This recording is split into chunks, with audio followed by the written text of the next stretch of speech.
Maika anak, ako ang mama mo. Papa, totoo po yung sinasabi niya? Oo anak, totoo. Halika dito, nak. Wala kang karapatan sa bata. Dahil isa kang pabayang ina. Ilalaban ko yung anak ko. Magkikita tayo sa korte. Tandaan mo yan.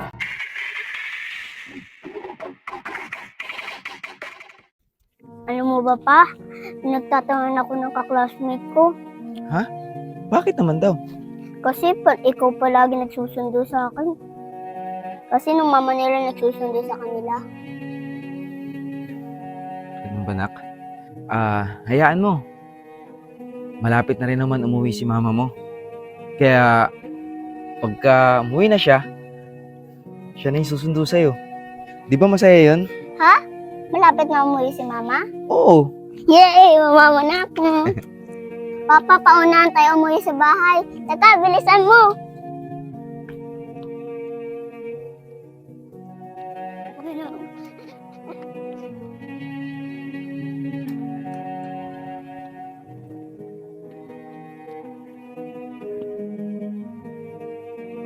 Papa, ayoko pumasok. Ilang beses ko bang sasabihin sa'yo, bawal kang umabsent. Kailangan mo makapagtapos ng pag-aaral. Di ba? Gusto mong yumaman? Kaya kailangan mag-aaral kang mabuti. Halina, suotin mo yung sapatos mo. Papa, hindi ba ako namimiss ni mama? Nak, syempre, ano ka ba?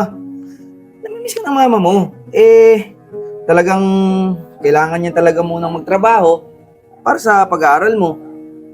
At tsaka, uuwi naman si mama mo.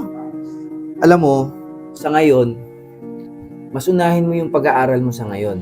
Ha? Opo. Sige. Sige ka na, malilate ka na. Papa, sunduin mo ako mamaya ah. Siyempre naman, anak. Ano ka ba? Araw-araw naman kitang sinusundo. Tara na. Anong oras na? Papa, pag uwi ni mama, magluto ka ng adobo kasi favorite niya yun, tsaka favorite ko din yun. Oo naman. Kung gusto mo, gagala pa tayo. Pupunta tayo sa mga palaruan sa mga mall. Di ba masaya yan? Opo. Papa, bilisan mo, late na ako. Oo nga pala. Tara.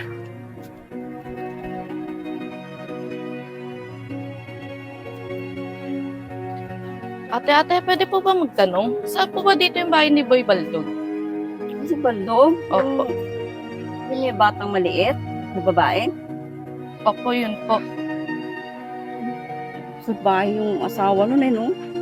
Maliit pa lang, iniwan na sa kanya yung bata. Bilib din ako kay Baldog kasi maasikaso sa bata. Ate, bahay lang po yung tinatanong ko. Ang dami nyo naman sinabi. Saan po ba? Yan lang sa kabila.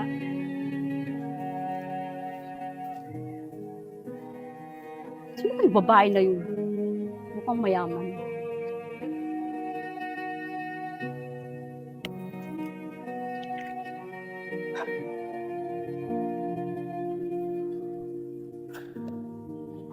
Jonah. Bakit ba nagmamadali ka? Baldog, pumapayag na ako. Nakunin mo na tong anak mo. Ha? Teka, bakit? Kasi mag-abroad ako. Gusto ko matupad yung mga pangarap ko para sa mga magulang ko. Jonah, hindi kita maintindihan. Sige na, Baldog, kunin mo na to. Talaga mo siyang mabuti, ah. Huwag mo siyang papabayaan. Jonah?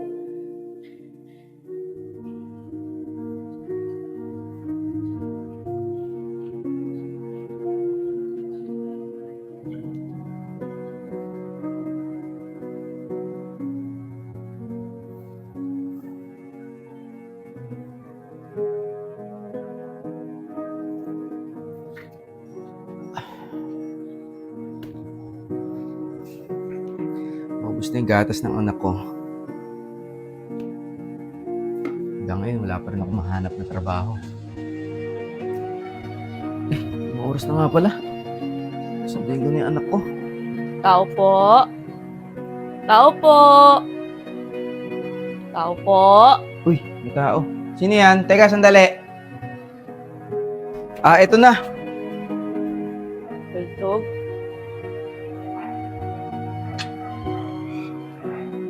Jonah? Anong ginagawa mo dito? Baldog, nandito ako para kunin ko yung anak mo.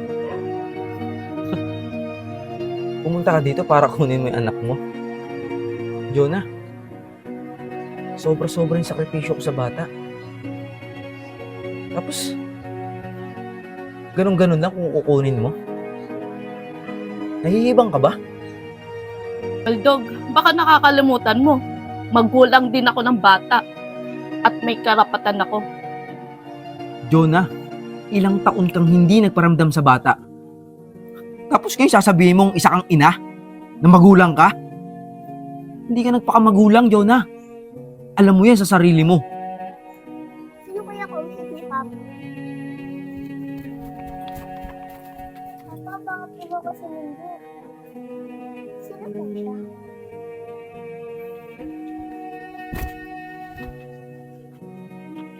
Maika, anak. Ako ang mama mo. Papa, totoo po yung sinasabi niya? Oo, anak, totoo. Halika dito, nak. Baldog, ipigay mo sa akin yung anak ko. Bitawan mo yung anak ko. Bitawan mo. Wala kang karapatan, Jonah. Pumasok na tayo sa loob. Baldog, yung anak ko, ibigay mo sa akin.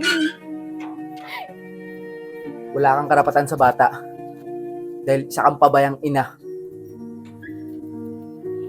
Ilalaban ko yung anak ko. Magkikita tayo sa korte. Tandaan mo yan. Hindi ako papayag.